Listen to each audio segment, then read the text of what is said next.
So, JBS, the global meat processing giant, has been in the news recently because a nonprofit, the Institute for Agriculture and Trade Policy, challenged claims that JBS made around their net zero by 2040 commitments. IATP brought the challenge to the National Advertising Division of BBB National Programs, another nonprofit that supports industry, self regulation, and dispute resolution. This group ultimately recommended that JBS discontinue claims about achieving net zero greenhouse gas emissions by 2040 because while JBS is setting expectations with consumers, it doesn't actually have a plan in place to achieve this target. As you might expect, JBS is disputing this recommendation. We've thought a lot about emissions reductions in food and ag supply chains and have worked with corporates on strategies for setting and achieving emissions reductions targets. So I thought it might be a good chance to sit down with Komal and Matthew. Hi, Komal. Hi, Matthew. And Hey. ask them what they've taken away from these recent headlines. Komal, let's start with you. Awesome. Thanks, Sarah. I think my first reflection was actually on a conversation that came up recently that was talking about perhaps the difference in attitudes that companies around the world might take to setting targets to reduce their organizational emissions across scope 1, 2, and 3. So that's emissions that they directly control and own and that are otherwise in their supply chain, both up and downstream of them. And the reflection that someone was posing towards me was perhaps that companies in places like the US are more ambitious or bullish in that they might set targets without knowing how they'll get there, but just back themselves that if we set this target, we'll throw everything we can at the wall and we'll figure out how to get there. Whereas perhaps companies in places like Australia might be a little bit more conservative and hesitant to put forward commitments that they don't know with confidence that they can meet yet. And I thought that kind of difference in attitude was interesting culturally, but also what it means from a greenwashing perspective. And I think that relates to some of the pushback that JBS is facing right now, like what is made with good intent versus what can reasonably be kind of demonstrably achieved. And I think the other point that it comes to is kind of the reasons behind why and how companies are setting targets. And that can be really confusing from a consumer perspective on what it means when a company says, oh, we're carbon neutral or we're net zero, and what does that mean and how are you doing that? And so in the JBS example in particular, I think a lot of the pushback is coming because they set specific net zero targets, and embedded within their net zero targets is also a commitment to work with the Science Based Target Initiative, which is also a nonprofit, but they have a framework for how companies can set emissions reductions targets and achieve them. And so they have specific rules about what types of activities or what types of removals or reductions can count towards hitting these targets.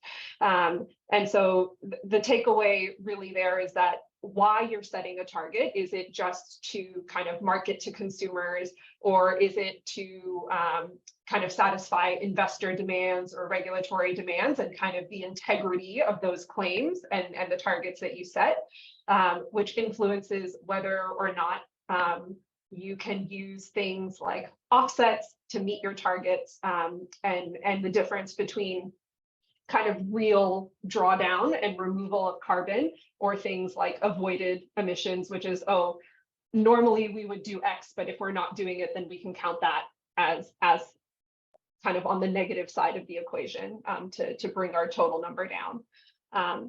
So yeah, I think those were some of the key initial reflections that I had when thinking about what was circulating in the news. Yeah, I mean, I think that last one about how you get there and the use of offsets. I mean, that for most people, I would imagine offsets are something that's pretty readily recognized. I mean, we've seen plenty of examples, pretty high profile examples where ag was on one side, normally on the supply side. So, you know, Microsoft acquiring soil-based carbon offsets from agricultural production in Australia was a pretty big news item when it kind of hit the press. And I think that that's in the public mind a couple of ways. I mean, we've all probably ticked the box, for a flight to kind of offset the implied emissions of the jet fuel, et cetera, that takes us from, one side of the planet to the other. And so we've had this world where, agricultural producers can sort of think about generating carbon offsets through their activity, having them recognized and selling them. And that's sort of been a separate activity, right? Almost an uncorrelated source of income compared to their supply chain. When we look at it in this picture, when JBS look upstream into their scope 3, so where all of their inputs come from, I think we tend to think more of something that is referred to as insetting, and that is if a significant part of the emissions that are in my total scope 1, 2, and 3 are coming from agricultural production, are there ways that those can be reduced and recognized, and I get to count them? I think one important consideration there, especially on the agricultural production side, is, eventually you probably will have to choose. So in this world where science-based targets are probably taking emphasis away from offsetting your way out of an emissions problem, then maybe the market, for offsets disappears.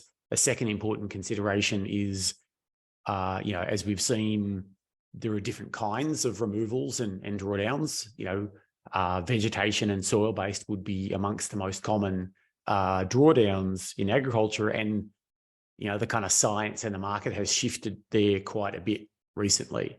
And so in a world where maybe soil-based drawdowns as a kind of offset to go into the offset market, perhaps is less appealing to some buyers, I think that will really have agricultural producers thinking a lot more about, gee, I need to be thinking about insetting. If you look at the Cargill example there from the previous slide, where they specifically, it's interesting, right? Because they talk about their scope 3 as a specific reduction on a per kilo of produce. And I think that framing, I don't know, to a dry read, sort of feels more informed about the challenges that agricultural producers who are upstream in your supply chain are going to have to work. And I think that feels like the future to me. One more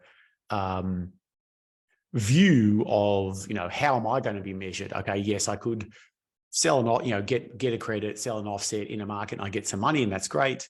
I could also start getting pretty specific demands on me saying, we assess that, you're so many kilos of CO2e per kilo of produce, and we need you to be, a half of that on a per kilo basis. And that just feels a lot more like the conversations that we're having more and more and more of in the future. Yeah, it's interesting to me, the perspective of the processor or of the food company, and they're thinking about marketing claims and consumers and, who's financing them, their share price, et cetera. When you think about producers, they're asking questions kind of like you alluded to, Matthew, like, what happens if you've sold your credits to a tech company, but then your supply chain comes knocking saying, hey, you can't sell to us unless we have these guarantees from you, or you can't access these premium programs for or not even premium programs, but just parts of our supply access. I think it also raises questions about additionality. Some of these schemes will only count if you're doing new practices that you wouldn't otherwise have been doing. And so I heard the other day from a colleague in the red meat industry, well, what kind of producers are we then working with if the good ones, which is a gross oversimplification, have already been doing a lot of these practices because it makes good economic sense and good sense for resilience? Then, what part of the market are we really trying to move? Yeah, for sure. And I think that taking the producer perspective also sheds light on some pretty key differences between livestock and cropping industries. And so when you think about from where the producer sits, like what do emissions look like, and what are the drivers of emissions across scope 1, 2, and 3? one of the notable differences is that in livestock, a significant proportion of the emissions are tied to the product itself, right? It is the herd that is producing the emissions. And so what does that mean for the tools in the toolkit to reduce emissions?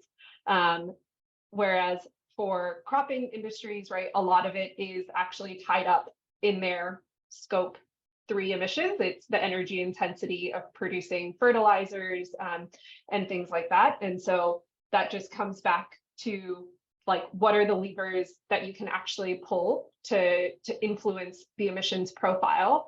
And then for a company like JBS, when they think about the actual roadmap to hit these targets that they're setting, what are they going to do if they can't rely on offset markets and they have to work within their supply chains? Where are those emissions reductions going to come from? Yeah, I mean, in reading through all this stuff, like at one point I was like, that's tough, because the whole point of part of this is to set an aspirational target. And we know, because we've looked, removal of emissions from scope 3 of a red meat supply chain is going to be very tough. And the tool chest doesn't have a lot in it. So you could say, we were talking about the fact that offsets, there will be times when they can and can't be relied upon, but I think, increasingly the trend is down, right? The demand for them will go down, the viability of them or the quality of them. Sarah, you kind of touched on additionality. I think permanence is also a really big deal. Our view has been that, kind of permanence, like it's easy to understand why it's there and why it's important. I think it's not as easy to understand why it's treated as such a black and white conversation. And right at the moment, it is causing significant challenges for kind of recognition of credits in a kind of soil-based system. And so on the one hand, we've kind of got this idea of these are agricultural, they're processes. And so when you look upstream, you kind of see the process of producing this product, emitted this much, drew down this much, the net balance is here. And so, in one way, you kind of want to champion this setting a really big aspirational target. It's like, I don't quite know how we're going to do it, but we're big enough that we believe we can. And so I found myself with a lot of empathy there. But on the other hand, like, the things around setting consumer expectation and like, how realistic is it? I think that's one thing maybe that was missed a little bit. We have looked at this and we know that there are a lot of interventions out there. There was a piece of research the other day about using, droppings from baby kangaroos to source different, ruminant biopopulations to generate acetic acid rather than methane. And so it's also true that there might be big step changes, right? So if we're really pushing people to big scientific breakthrough, like a big step change, rapid genetic improvements, some kind of, inoculant style intervention, those could all still be there. And so, I think that finding the balance here is a bit tough. And I think thinking about it from kind of a risk point of view does also make sense. Like if you're in that supply chain, how much do you need to think about enteric emissions? Obviously, if it's red meat, beef in particular, what if this trend of, a more and more rigid view of the permanence of soil-based sequestration, if those two things really play out, we don't get better tools in the reduction of methane emissions space and, recognition of offsets that are soil-based, gets a smaller and smaller pool, there could be a tight squeeze to be in. And I think, on the one hand, that could be a tough spot to be in as a producer. On the other hand, we need organizations like JBS tackling those big problems because individual organizations, small organizations won't be able to do it on their own. Yeah, we absolutely can't make perfect the enemy of progress here. I thought it was interesting that JBS, the SBTI framework says once you make the commitment, you've got 2 years to set out a plan. And it was timely that it had been, 2 years and half a month when this criticism came out. So clearly people were watching and, wanting to slap wrists where they felt like they could. So definitely hear that point that big companies need to be moving the needle. And teasing out what you said, Matthew, treating carbon potentially different than methane is going to be really important here, given how it acts in the atmosphere, its potency and its ability to contribute to hitting a 1.5 or 2 degree target, which we've started to see with companies like Danone making methane specific pledges, something I think we can expect to see more of.